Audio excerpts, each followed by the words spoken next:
बड़ी खबर दिल्ली में आई भीषण बाढ़ से जुड़ी, जहां कई इलाकों में यमुना नदी ने ऐसा कोहराम मचाया कि लोगों की सांसें अटक गईं। निचले इलाकों में सड़कों ने तो मानो जल समाधि ले ली, अंडरपास तालाब बन गए। वहीं बाढ़ की वजह से दिल्ली में 3 बच्चों की मौत की भी खबर सामने आई। सुरक्षा को देखते हुए दिल्ली पुलिस ने कई सड़कों को बंद कर दिया, जिससे सेंट्रल दिल्ली तक पहुंचना मुश्किल हो गया। बाढ़ में डूबती दिल्ली को बचाने के लिए सेना तक को उतार दिया गया। वहीं हरियाणा के हथनीकुंड बैराज से छोड़े गए पानी के मुद्दे पर सियासी घमासान भी शुरू हो गया।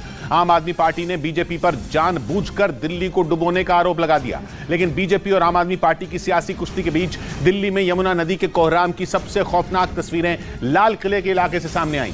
वहां मौजूद सड़कों और अंडरपास ने मानो पानी में जल समाधि ले ली। ड्रोन से ली गई तस्वीरों में लाल किले के आसपास पानी ही पानी भरा दिखाई दिया और वहां से गुजरने वाली सड़क तो पूरी तरह तालाब की तरह नजर आई, जहां 3 से 4 फीट तक पानी भर चुका था। ऐसा लगा मानो लाल किले की पिछली दीवार से लगी कोई नदी बह रही हो। बाढ़ की वजह से लाल किला देखने आने वाले सैलानियों की एंट्री रोक दी गई। यमुना नदी के पास निचले इलाके तो पूरी तरह नदी में समाये दिखे। बाढ़ की वजह से पेड़ों को छोड़कर बाकी कुछ नजर नहीं आ रहा था। दिल्ली का गढ़ी मांडू गाँव यमुना में आई बाढ़ से सबसे ज्यादा प्रभावित दिखा। पूरा गाँव पानी में डूब गया। लोगों को सुरक्षित जगहों पर ले जाने के लिए एनडीआरएफ की टीमें लगातार रेस्क्यू करती दिखाई दी। और ऐसे ही एक रेस्क्यू की तस्वीर दिल्ली के लोहे के पुराने पुल के पास से सामने आई, जहां यमुना के पानी में फंसी गायों को बचाने के लिए एनडीआरएफ ने बड़ा रेस्क्यू ऑपरेशन चलाया, जिसके लिए एनडीआरएफ जवानों ने लोहे के पुल की ग्रिल को काटकर रास्ता बनाया और गायों को बचाने का काम शुरू किया। क्योंकि बीते 2 दिन से ये गाय भैंसें गौशाला में फंसी थी। गोरक्षा दल के सदस्यों और सिविल डिफेंस की टीम ने रेस्क्यू ऑपरेशन में एनडीआरएफ की मदद की। सबसे पहले लोहे के पुल के किनारों पर बनी ग्रिल को कटर मशीन से काटा गया। इसके बाद लकड़ी का एक अस्थायी प्लेटफॉर्म तैयार किया गया, जिसे पानी में डाल दिया गया। बाद में नाव के जरिए गायों को गौशाला से निकाला गया। लोहे वाले पुल की जिसे बंद कर दिया गया है आम जनजीवन के लिए। रेस्क्यू ऑपरेशन यहाँ पे लगातार जारी है। ड्रोन से ली गई तस्वीरों में यमुना का पानी पुल के निचले हिस्से को छूता नजर आया। खतरे के निशान से 3 मीटर ऊपर बह रही यमुना नदी की इन तस्वीरों ने खौफ पैदा कर दिया, क्योंकि यमुना नदी की हाहाकारी लहरें सिर्फ निचले इलाकों को ही नहीं डुबो रही थी। नदी में आई बाढ़ ने ऐसा हाहाकार मचाया कि देश की सबसे बड़ी अदालत सुप्रीम कोर्ट तक उसका पानी पहुंच गया। सुप्रीम कोर्ट के एंट्री गेट पर बाढ़ का मटमैला पानी भरा दिखाई दिया, जिससे वहां आने जाने वाले लोगों की परेशानी कई गुना बढ़ गई। हालांकि बाद में दिल्ली पुलिस ने सड़क के उस हिस्से को बैरिकेड लगाकर बंद कर दिया। असल में इंद्रप्रस्थ के पास 12 नंबर ड्रेन का गेट टूट गया, जिसके बाद यमुना का पानी सुप्रीम कोर्ट की तरफ बढ़ने लगा। बाढ़ का पानी सुप्रीम कोर्ट परिसर में ना घुसे, इसके लिए प्रशासन ने नाले पर बांध बना दिया। लेकिन उफनती यमुना का पानी सुप्रीम कोर्ट के करीब उस सड़क तक पहुंच गया जहां पहुंचने की उम्मीद किसी को नहीं थी। यमुना के पानी से तालाब बन चुकी सड़कों पर आने जाने वाले लोगों को भारी दिक्कतों का सामना करना पड़ा। बिना बारिश के बाढ़ आ रही, उससे समस्या है, गाड़ी बंद पड़ गई। पानी आने के बाद सुप्रीम कोर्ट के पास सिविल डिफेंस की टीम और पुलिस के जवानों को तैनात कर दिया गया, जो लगातार बाढ़ प्रभावित इलाकों में रेस्क्यू बोट के जरिए लोगों को सुरक्षित निकालते नजर आए। लेकिन उफनती यमुना नदी ने पूरी दिल्ली की रफ्तार रोक दी। वहां के आईटीओ इलाके में तो सड़क पर मानो दरिया बहने लगा। सड़क के कई किलोमीटर का हिस्सा 3 फीट पानी में डूब गया, जिसकी वजह से गाड़ियां रेंगती नजर आईं। ऐसा लगा मानो आईटीओ पर मटमैले पानी की कोई नहर बह रही हो। यह इलाका दिल्ली का वो हिस्सा है जहां दिल्ली पुलिस के हेडक्वार्टर्स हैं। पानी में डूबी इसी सड़क से होकर मंडी हाउस, संसद भवन, इंडिया गेट, प्रधानमंत्री आवास और केंद्रीय मंत्रियों के दफ्तर तक पहुंचा जा सकता है। लेकिन यमुना के पानी ने आईटीओ की इस मेन सड़क की सूरत बदल दी। ये आईटीओ का वो बस स्टैंड है जहाँ पे सैकड़ों लोग डेली यहाँ से बस पकड़ते हैं, लेकिन यहाँ अब पूरी तरीके से बस स्टैंड भर चुका है। दिल्ली में हाहाकार मचा रहे यमुना के पानी ने कई इलाकों में मानो कर्फ्यू लगा दिया। रविवार तक के लिए बच्चों के स्कूल और कॉलेज बंद कर दिए गए, लेकिन बाढ़ के पानी ने दफ्तर जाने वाले लोगों की परेशानी को कई गुना बढ़ा दिया। और हालात बिगड़ते देख लोगों को मदद पहुंचाने के लिए सेना के जवानों को उतार दिया गया। बाढ़ प्रभावित इलाकों में एनडीआरएफ की टीम के साथ सेना के जवानों ने कमान संभाल ली। दिल्ली के उपराज्यपाल और मुख्यमंत्री अरविंद केजरीवाल ने सेना से मदद मांगी थी, जिसके बाद भारतीय सेना के अफसरों ने सेना की 2 इंजीनियरिंग टास्क फोर्स को साजो सामान के साथ बाढ़ प्रभावित इलाकों में भेज दिया। सेना के जवानों ने वहां पहुंचते ही मोर्चा संभाला और पानी को रोकने की कोशिश शुरू कर दी। सेना ने तुरंत अपने 2 task force, engineering task force को तैनात कर दिया है। सेना की इंजीनियरिंग टास्क फोर्स के जवान बिना देर किए आईटीओ के पास 12 नंबर ड्रेन के टूटे हुए गेट की मरम्मत में जुट गए। इस ड्रेन का गेट टूट जाने की वजह से यमुना का पानी तेजी से आईटीओ की तरफ जाने लगा था। यहां से शहर में घुस रहा पानी सुप्रीम कोर्ट तक पहुंच गया और यमुना नदी में आए उफान की दिल्ली से हैरान कर देने वाली कई और तस्वीरें भी सामने आई। वहां बाढ़ के पानी में राष्ट्रपिता महात्मा गांधी का समाधि स्थल राजघाट भी डूबा हुआ नजर आया और राजघाट के आसपास पानी घुटनों के ऊपर तक पहुंच गया। वहां से आई तस्वीरों में राजघाट का एंट्री गेट पानी में आधे से ज्यादा डूबा नजर आया। राजघाट जहां पर लिखा होता है वो नेम प्लेट सुबह तक दिखाई दे रही थी, लेकिन अब वो भी पूरी तरीके से डूब चुकी है। पानी के लगातार बढ़ते स्तर की वजह से राजघाट के आसपास की सड़कें डूब गईं। वहां से आई तस्वीरों में सड़कों का नामो निशान तक नजर नहीं आया। कुछ लोगों ने निकलने की कोशिश की, लेकिन गाड़ियां यहीं फंस जाती हैं। खतरे को देखते हुए राजघाट से गुजरने वाली सड़कों को बंद करना पड़ गया।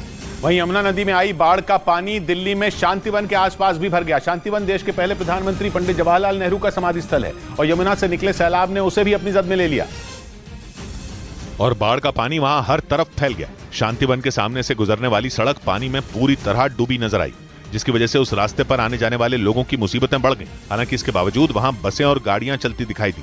वहां से आई तस्वीरों में कुछ मोटरसाइकिल और स्कूटर सवार भी पानी की तेज धार के बीच जूझते नजर आए। एक आदमी तो अपने स्कूटर को पैदल ही खींचता दिखाई दिया। दिल्ली में लाल किले के पास राजघाट और शांतिवन यमुना नदी के किनारे ही हैं और यमुना में आए उफान की वजह से उसके आसपास के इलाके डूब गए। इधर यमुना के पानी से दिल्ली के यमुना बाजार इलाके की हालत भी खराब हो गई। वहां सड़कों पर इतना ज्यादा पानी भर गया कि लोगों को आने जाने के लिए नाव का सहारा लेना पड़ा, क्योंकि सड़कें पानी में समा गई। लोग जिस सड़क पर तेज रफ्तार से गाड़ियां दौड़ाते थे वहां चारों तरफ सिर्फ पानी ही पानी भर गया। ऐसा लगा मानो यमुना नदी सड़क पर ही बहने लगी हो। यमुना बाजार में पूरी की पूरी सड़कें डूबी दिखाई दी। हालांकि इसके बावजूद लोग जान हथेली पर लेकर कमर तक भरे पानी के बीच सड़क पार करते दिखे। सड़क पर ज्यादा पानी भरा होने की वजह से कुछ लोगों की गाड़ियां भी सैलाब के बीच ही बंद हो गईं, जिसकी वजह से बारिश की मार झेल रहे लोगों की मुश्किलें और ज्यादा बढ़ गईं। वहां हालात इस कदर खराब हो गए कि लोगों को घर से निकलने के लिए नाव का सहारा लेना पड़ा।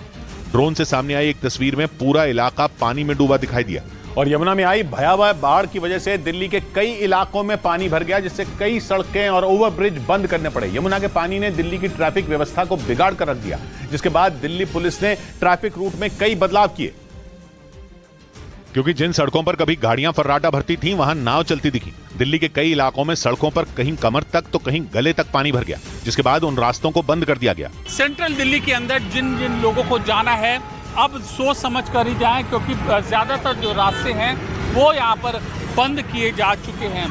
ट्रैफिक पुलिस ने एडवाइजरी जारी करते हुए उन सड़कों और ब्रिज की लिस्ट जारी की जिन्हें बंद कर दिया गया।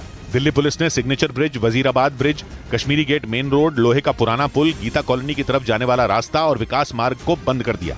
इन सड़कों और ब्रिज के बंद होने की वजह से कई इलाकों में लंबा ट्रैफिक जाम लग गया।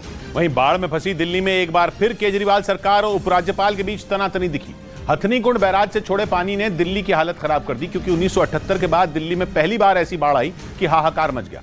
लोगों की मदद के लिए एनडीआरएफ काम में जुट गई, लेकिन एनडीआरएफ की टीम की तैनाती के मुद्दे पर केजरीवाल सरकार और उपराज्यपाल की ठन गई, क्योंकि पानी के तेज बहाव में दिल्ली जल बोर्ड का इंद्रप्रस्थ रेगुलेटर टूट गया, जिसकी वजह से यमुना का पानी शहर के अंदर घुसकर लोगों को डराने लगा। केजरीवाल सरकार ने इस स्थिति से निपटने के लिए उस इलाके में एनडीआरएफ तैनात करने की मांग की जहां दिल्ली जल बोर्ड का रेगुलेटर टूटा, और दिल्ली के मंत्री सौरभ भारद्वाज ने इसी बात की उपराज्यपाल से शिकायत कर दी। अब आई है एनडीआरएफ, थैंक यू है, मगर सर रात को आ जाती तो बेहतर हो जाता। जिसके बाद उपराज्यपाल ने बाढ़ पर सियासत नहीं करने की नसीहत दी। समय नहीं है कि हम किसी के ऊपर ब्लेम करें। सौरभ भारद्वाज और दिल्ली के उपराज्यपाल के बीच ये सारी बहस अरविंद केजरीवाल के सामने हुई।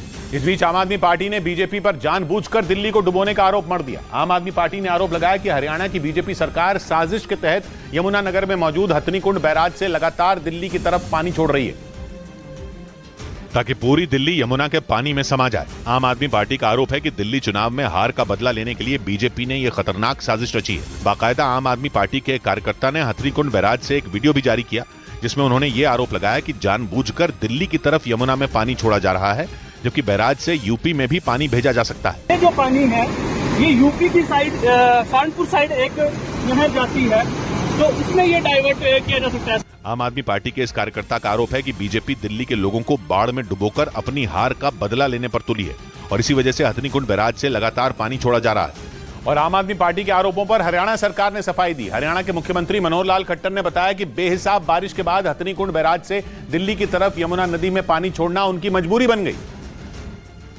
क्योंकि हथनीकुंड बैराज की क्षमता 1 लाख क्यूसेक पानी रोकने की है।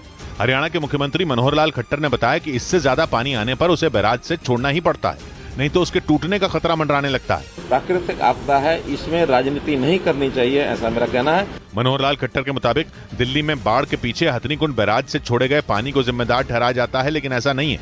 उन्होंने समझाया कि हथनीकुंड एक बैराज है, न कि बांध।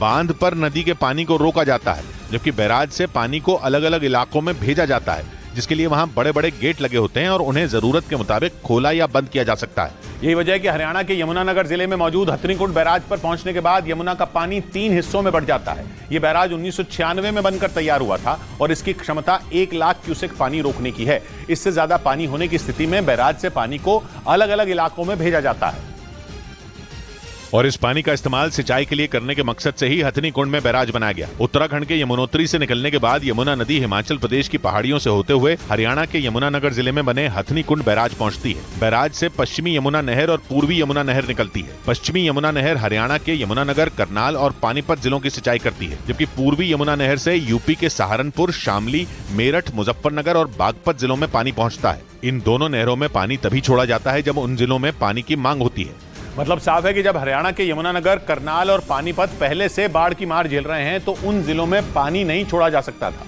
ऊपर से पूर्वी यमुना नहर उत्तर प्रदेश के जिन जिलों में पहुंचती है वो भी बाढ़ से बेहाल है, इसलिए दोनों ही नहरों में पानी नहीं छोड़ा जा सकता। नियम के मुताबिक जिन जिलों में पानी की मांग की जाती है उन्हीं जिलों में हथनीकुंड बैराज से पानी छोड़ा जाता है। लेकिन दिल्ली तक पहुंचने वाला यमुना का पानी कोई नहर नहीं है, बल्कि नदी का प्राकृतिक रास्ता है, जिसे एक सीमा के बाद रोक पाना बैराज के बस की बात नहीं। हथनीकुंड बैराज की क्षमता करीब 1 लाख क्यूसेक पानी रोकने की है, जबकि इस बार सिर्फ 3 दिन में बैराज तक 3.25 लाख क्यूसेक पानी पहुंचने की खबर है। बैराज से छोड़ा गया यही पानी 200 किलोमीटर की दूरी तय करके 72 घंटे में दिल्ली पहुंचता है। मतलब यमुना नदी में पानी का स्तर हिमाचल प्रदेश, उत्तराखंड और हरियाणा में ही बढ़ गया तो न तो उसे कम करने का कोई तरीका है और न ही बैराज पर पानी को रोकना मुमकिन है।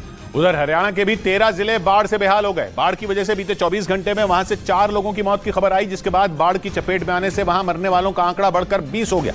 कई लोग लापता भी बताए गए, क्योंकि बाढ़ ने वहां के 13 जिलों में कोहराम मचा दिया, जिसकी वजह से कई लोगों की मौत हो गई, जबकि कुछ लापता बताए गए। बाढ़ की वजह से वहां के 982 गांव जलमग्न हो गए, 127 घरों का नामो निशान ही मिट गया और 135 घर बाढ़ से हुए नुकसान की वजह से कबाड़ खाने में तब्दील हो गए। बाढ़ के पानी ने इन जिलों में ऐसी विनाश लीला रची कि इंसान तो इंसान, गाय भैंसों को भी नहीं बख्शा। बाढ़ में डूबने से वहां 110 गाय भैंसों की मौत हो गई, जबकि 20,000 पोल्ट्री फार्म तहस नहस हो गए। हालांकि बाढ़ के बीच लोगों को बचाने की कवायद जारी है। अंबाला, यमुनानगर और करनाल जहां हालात बेकाबू हो गए, वहां सेना की मदद ली गई और 4,500 से ज्यादा लोगों का रेस्क्यू किया गया। बेघर हो चुके लोगों के लिए 27 रिलीफ कैंप भी बनाए गए। इधर बाढ़ की वजह से दिल्ली में गंदे पानी से होने वाली बीमारियों का खतरा भी मंडराने लगा। दिल्ली में पिछले दिनों हुई भारी बारिश और हरियाणा के यमुनानगर में मौजूद हथनीकुंड बैराज से पानी छोड़ने की वजह से यमुना नदी अपने रौद्र रूप में है और दिल्ली के कई इलाके यमुना के पानी में डूब चुके हैं। नदी के पास वाले इलाकों में तो कई फीट पानी भर गया। सड़कों पर गाड़ियों की जगह नाव चलती दिखाई दी। लेकिन दिल्ली की परेशानी यहीं खत्म होती नहीं दिख रही, क्योंकि डॉक्टरों के मुताबिक बाढ़ के बाद शहर में गंदे पानी से होने वाली हैजा, टाइफॉइड, डायरिया और डेंगू जैसी खतरनाक बीमारियां तेजी से फैलेंगी। अभी तो ये शुरुआत है, फ्लड तो अभी आया है। देखना पड़ेगा कि अगले कुछ दिनों में या हफ्तों में कैसा बिहेव करता है ये शहर। मतलब बाढ़ का पानी उतरने के बाद दिल्ली के लोगों को कई बीमारियों से जूझना पड़ सकता है, इसलिए डॉक्टरों ने लोगों को पानी उबालकर पीने की सलाह दी। इस बीच दिल्ली के मुकुंदपुर में बाढ़ ने 3 बच्चों की जान ले ली। बताया गया कि बारिश और यमुना नदी में आई बाढ़ की वजह से वहां जल भराव हो गया था, जिसमें नहाने के दौरान 3 बच्चे डूब गए और उनकी मौत हो गई, जिसके बाद परिवार के लोगों का रो रो कर बुरा हाल हो गया और दिल्ली के बाबू जगजीवन राम अस्पताल के बाहर लोगों की भीड़ जुटी दिखी, क्योंकि मुकुंदपुर इलाके में डूबने से 3 बच्चों की जान चली गई। बताया गया कि लगातार हुई बारिश और यमुना नदी के बढ़े जलस्तर की वजह से वहां पानी भर गया था, जिसमें नहाने के दौरान 3 बच्चे डूब गए। हालांकि आसपास के लोगों ने उन बच्चों को पानी से निकालकर अस्पताल पहुंचाया, लेकिन तब तक 3 बच्चे दम तोड़ चुके थे। तो प्रशासन से यही कहना चाहूंगा, बैरिकेड वहां पे लगाया जाए। वहीं इस घटना के बाद लोग प्रशासन की लापरवाही के खिलाफ विरोध जताते नजर आए। इधर हरियाणा के हथनीकुंड बैराज से छोड़े गए पानी ने सिर्फ दिल्ली में ही कोहराम नहीं मचाया, बल्कि उत्तर प्रदेश के नोएडा में भी यमुना नदी के किनारे के कई इलाके पानी में डूब गए। लोगों के घर, खेत, सड़कें, यहां तक कि दफ्तरों में भी पानी घुस गया, जिसकी डरा देने वाली तस्वीरें सामने आई, जिनमें चारों तरफ यमुना नदी का पानी भरा दिखाई दिया। नोएडा के सेक्टर 135 इलाके से सामने आई तस्वीर में कुछ लोग ट्रैक्टर के जरिए लोगों का रेस्क्यू करते दिखे। इसी वीडियो में पानी में फंसी एक गाय को भी लोग बचाते दिखाई दिए। ड्रोन से ली गई इन तस्वीरों में यमुना नदी के किनारे वाले डूब क्षेत्र में कई किलोमीटर तक कुछ पेड़ों और बड़ी इमारतों के अलावा कुछ भी नजर नहीं आ रहा था। प्रशासन के मुताबिक नोएडा और ग्रेटर नोएडा में डूब क्षेत्र से लगे 10 से ज्यादा गांव और 4 सेक्टरों में बाढ़ का पानी घुस गया, जिसकी वजह से 5,000 से ज्यादा लोग प्रभावित हुए। उधर दिल्ली के पास यूपी के ग्रेटर नोएडा में बाढ़ में फंसे करीब 1,000 से ज्यादा गाय भैंसों को रेस्क्यू किया गया। यहां बाढ़ का पानी अचानक बढ़ने से बड़ी संख्या में गाय भैंसें फंस गई थी। जिन्हें निकालने के लिए एनडीआरएफ टीम के साथ पुलिस और नोएडा अथॉरिटी की टीम वहां पहुंची और वहां से जो तस्वीरें सामने आई उसमें रेस्क्यू टीम ट्रैक्टर के जरिए गाय भैंसों का रेस्क्यू करती नजर आई। बताया गया कि रेस्क्यू टीम ने करीब 1000 गाय भैंसों को वहां से निकालकर सुरक्षित जगहों पर पहुंचाया। से ऊपर पानी है और ट्रैक्टर के जरिए एक एक करके एक एक गाय और उनको ढूंढा जा रहा है। अभी तक बाढ़ का पानी बढ़ने से वहां बने फार्म हाउस भी पानी में डूब गए और वहां से जो वीडियो सामने आया उसमें कमर तक पानी भरा दिखा, जिसकी वजह से लोगों ने अपना घर बार छोड़ दिया और कई गाय भैंसे वहीं फंसी दिखी और उन्हें भी सुरक्षित बाहर निकाल लिया गया। इस बीच उत्तर प्रदेश के मुजफ्फरनगर में भारी बारिश के बाद आई बाढ़ में 22 गांव डूब गए। वहां से आए एक वीडियो में कई लोगों के घर पानी में पूरी तरह डूबे दिखाई दिए। वहां की एक सड़क भी सैलाब की चपेट में बह गई, जिसके बाद मुजफ्फरनगर में सैकड़ों लोग मुसीबत में आ गए, क्योंकि वहां से आई एक तस्वीर में गांव के अंदर कई फीट पानी भरा दिखा और खेत तालाब में तब्दील नजर आए, जिसकी वजह से सैकड़ों एकड़ फसल बर्बाद हो गई। 4 से 5 फीट अभी यहाँ पानी है, इस जो पूरा कृषि भूमि है सामने देख रहे हैं आप। इस बीच वहां से आए एक वीडियो में लोग कमर तक पानी में डूब कर जाते दिखे। गांव की गलियों में इतना पानी भरा दिखा कि उससे गुजरने के लिए लोग ट्रैक्टर का सहारा लेते दिखाई दिए। वहीं गांव से बाहर जाने के लिए कई लोग खुदाई करने वाली एक मशीन पर सवार होकर जाते दिखे। 2 दर्जन से ज्यादा गांव प्रभावित हैं और तकरीबन 3 से 4 ऐसे गांव हैं जो पूरी तरह जलमग्न है। बाढ़ से बिगड़े हालात को देखते हुए मुजफ्फरनगर का प्रशासन अलर्ट हो गया, जिसके बाद वहां एनडीआरएफ की एक टीम को तैनात कर दिया गया। इधर उत्तर प्रदेश के बिजनौर में बारिश और बाढ़ ने कहर बरपा दिया। भारी बारिश के बाद वहां कई इलाकों में बाढ़ जैसे हालात बन गए। सड़क पर पानी आने की वजह से सामान ढोने वाली एक गाड़ी संतुलन खो बैठी और नाले में जा गिरी, जिससे उसमें बैठे 2 लोगों की मौत हो गई। वहां मौजूद लोगों ने बताया कि हादसे के बाद गाड़ी के ड्राइवर ने तैरकर किसी तरह अपनी जान बचाई। बाद में क्रेन की मदद से नाले में गिरी गाड़ी को निकाला गया। गाड़ी के ड्राइवर ने बताया कि उसकी पत्नी, बहन और 2 बच्चे गहरे पानी में डूब गए। बाद में मौके पर पहुंची पुलिस ने गोताखोर की मदद से ड्राइवर की पत्नी और बहन के शव को पानी से निकाला, जबकि दोनों बच्चों की तलाश शुरू कर दी गई। उधर हिमाचल प्रदेश के बाढ़ प्रभावित इलाकों में भारतीय वायुसेना ने राहत बचाव का काम तेज कर दिया। बीते कुछ दिनों से लगातार हो रही मूसलाधार बारिश की वजह से कई इलाकों में पानी भर गया, जिसके बाद लोगों को वहां से निकालने और उन तक राहत सामग्री पहुंचाने के लिए हेलीकॉप्टर का सहारा लेना पड़ा, जिसका एक वीडियो एयरफोर्स ने जारी किया, जिसमें वायुसेना के जवान हेलीकॉप्टर से लोगों तक खाने पीने का सामान गिराते दिखे। वायुसेना ने बाढ़ प्रभावित इलाकों में राशन, तिरपाल, चादरें और पानी की बोतलें गिराई। बाढ़ प्रभावित इलाकों से भारतीय वायुसेना के हेलीकॉप्टर से 126 लोगों को एयरलिफ्ट किया गया। एयरफोर्स ने जानकारी दी कि हिमाचल प्रदेश के अलग अलग इलाकों में 17 टन राहत सामग्री बांटी गई। नदियों के उफान पर आने से रास्ते बंद हो गए, इसलिए लोगों की मदद के लिए हेलीकॉप्टर का सहारा लेना पड़ा। इस बीच मौसम विभाग ने हिमाचल प्रदेश में अगले 4 दिनों तक भारी बारिश का अलर्ट जारी कर दिया, जबकि राज्य में पिछले कई दिनों से बारिश से हाहाकार मचा है। 90 से ज्यादा लोगों की मौत हो चुकी है। हजारों सैलानी जहां तहां फंसे हुए हैं, क्योंकि आसमानी आफत से 50 से ज्यादा जगहों पर पहाड़ खिसकने से सड़कें बंद हैं। वहीं बादल फटने से कई इलाके बाढ़ में डूब चुके हैं। इस बीच मौसम विभाग ने अनुमान जताया कि अगले 4 दिन तक पूरे हिमाचल प्रदेश में भारी बारिश हो सकती है, जिसका मतलब है कि लोगों की परेशानी और बढ़ जाएगी, क्योंकि भारी बारिश और पहाड़ खिसकने की घटनाओं से पहले ही कुल्लू, मनाली और मंडी समेत कई जगहों पर हजारों पर्यटक फंसे हुए हैं। ऐसे में अगर और बारिश हुई तो उनका निकल पाना बेहद मुश्किल हो जाएगा। हालांकि कई इलाकों में पर्यटकों को निकालने के लिए रेस्क्यू ऑपरेशन भी जारी है। और सिर्फ हिमाचल प्रदेश ही नहीं, बल्कि मौसम विभाग ने उत्तराखंड में भी अगले 4 दिनों तक भारी बारिश का अनुमान जताया है। इसके साथ ही कुछ जिलों में मूसलाधार बारिश का रेड अलर्ट भी जारी किया गया। राज्य सरकार के मुताबिक आसमान से बरस रही आफत से पिछले 4 दिनों में 10 लोगों की मौत हो चुकी है, जबकि पहाड़ खिसकने की घटनाओं और बाढ़ की वजह से सैकड़ों मकान तबाह हो चुके हैं। इस आफत को देखते हुए सरकार पहले ही सभी स्कूलों और कॉलेजों को बंद करने का ऐलान कर चुकी है, क्योंकि उत्तराखंड के सभी जिलों में अगले 4 दिन तक भारी बारिश होने की संभावना जताई गई। इसके साथ ही मौसम विभाग ने नैनीताल, चंपावत और उधम सिंह नगर के लिए रेड अलर्ट जारी कर दिया, जिसका मतलब है कि इन जिलों में बहुत ज्यादा बारिश हो सकती है। और इस खराब मौसम को देखते हुए वहां रहने वाले लोगों से अपनी यात्रा टालने और सुरक्षित जगहों पर रहने की अपील की गई। इस बीच उत्तराखंड के हरिद्वार से रोंगटे खड़े कर देने वाला एक वीडियो सामने आया। वहां भारी बारिश की वजह से पहाड़ का एक बड़ा हिस्सा टूटकर सड़क पर आ गिरा, जिसे देखकर उस सड़क से गुजर रहे लोगों की सांसें अटक गईं। दिल दहला देने वाली इस घटना का जो वीडियो सामने आया, उसमें पहाड़ का एक बड़ा हिस्सा टूटकर सड़क पर गिरता दिखाई दिया, जिसके साथ कई पेड़ भी अपनी जगह से उखड़कर नीचे की ओर आते नजर आए, जिसे देखकर वहां मौजूद लोगों के हाथ पांव फूल गए। कुछ लोग तो अपने जूते और चप्पल छोड़कर वहां से दूर हट गए। सभी लोग दूर रहिए भाई, दूर रहिए, आगे मत जाइए। असल में पहाड़ से पत्थर गिरने का सिलसिला शुरू होते ही वहां खड़े लोगों को यह एहसास हो गया था कि पहाड़ दरकने वाला है। कुछ ही देर बाद पहाड़ का एक बड़ा हिस्सा खिसककर नीचे आ गया, जिसकी वजह से हाईवे बंद हो गया, जिसके बाद जमीन खोदने वाली मशीन के जरिए सड़क से मलबा हटाया गया। वहीं हिमाचल और उत्तराखंड पर आसमान से बरसी आफत का असर पंजाब के संगरूर में भी देखने को मिला। वहां बारिश तो थम गई, लेकिन डैम से छोड़े गए पानी की वजह से घग्गर नदी में ऐसा उफान आया कि वो सब कुछ डुबोने पर आमादा हो गई और आसपास के 40 गांवों पर बाढ़ का संकट मंडराने लगा। खनौली दिल्ली नेशनल हाईवे पर तो पानी ने ऐसा कब्जा जमाया कि देखकर लगा मानो वहाँ कभी कोई सड़क थी ही नहीं। घग्गर नदी का पानी आ चुका है, नेशनल हाईवे पूरी तरीके से बाधित हो चुका है। वहाँ से जो वीडियो सामने आया उसमें एक ट्रक पानी में डूबा दिखाई दिया। वहीं आसपास के इलाके भी बाढ़ की चपेट में नजर आए। वहाँ से आई एक तस्वीर में तो एक मकान की छत तक पानी भरा दिखाई दिया, जिसके बाद वहाँ रहने वाले लोगों की जान पर खतरा मंडराने लगा। जिसके बाद घग्गर नदी के उफान से फंसे लोगों को निकालने की कोशिश शुरू की गई। इसके लिए वहां एनडीआरएफ की एक टीम लगाई गई, जिसने संगरूर के खनौली गांव में घर घर जाकर लोगों को वहां से निकालना शुरू किया और रबर की नाव की मदद से जवान लोगों तक पहुंचे। वहां से जो वीडियो सामने आया उसे देखकर ऐसा लगा मानो लोगों ने नदी के बीच में घर बनाए हों, पर असल में वहां खेत हुआ करते थे जिनमें इतना पानी भरा कि नाव चलाने की नौबत आ गई। देखिए किस तरीके से ट्रक वहाँ पर डूबा हुआ है। ये घर आप देख लीजिए, इसके नजदीक तक हम जा रहे हैं। इस दौरान एनडीआरएफ के जवानों ने बहुत से लोगों को वहां से निकाला। हालांकि कुछ लोग ऐसे भी थे जिन्होंने अपने घरों में मौजूद गाय भैंसों को छोड़कर जाने से मना कर दिया, जिसके बाद एनडीआरएफ की टीम ने उनके लिए खाने पीने का सामान उनके घर तक पहुंचाया। क्योंकि पंजाब में आई बाढ़ की वजह से वहां हाहाकार मच गया। बताया गया कि इस बाढ़ का असर वहां के 15 से ज्यादा जिलों पर पड़ा। वहां कई गांव तो ऐसे थे जो इस बाढ़ में पूरी तरह डूब गए और वहां सिवाय मटमैले पानी के और कुछ नजर नहीं आया।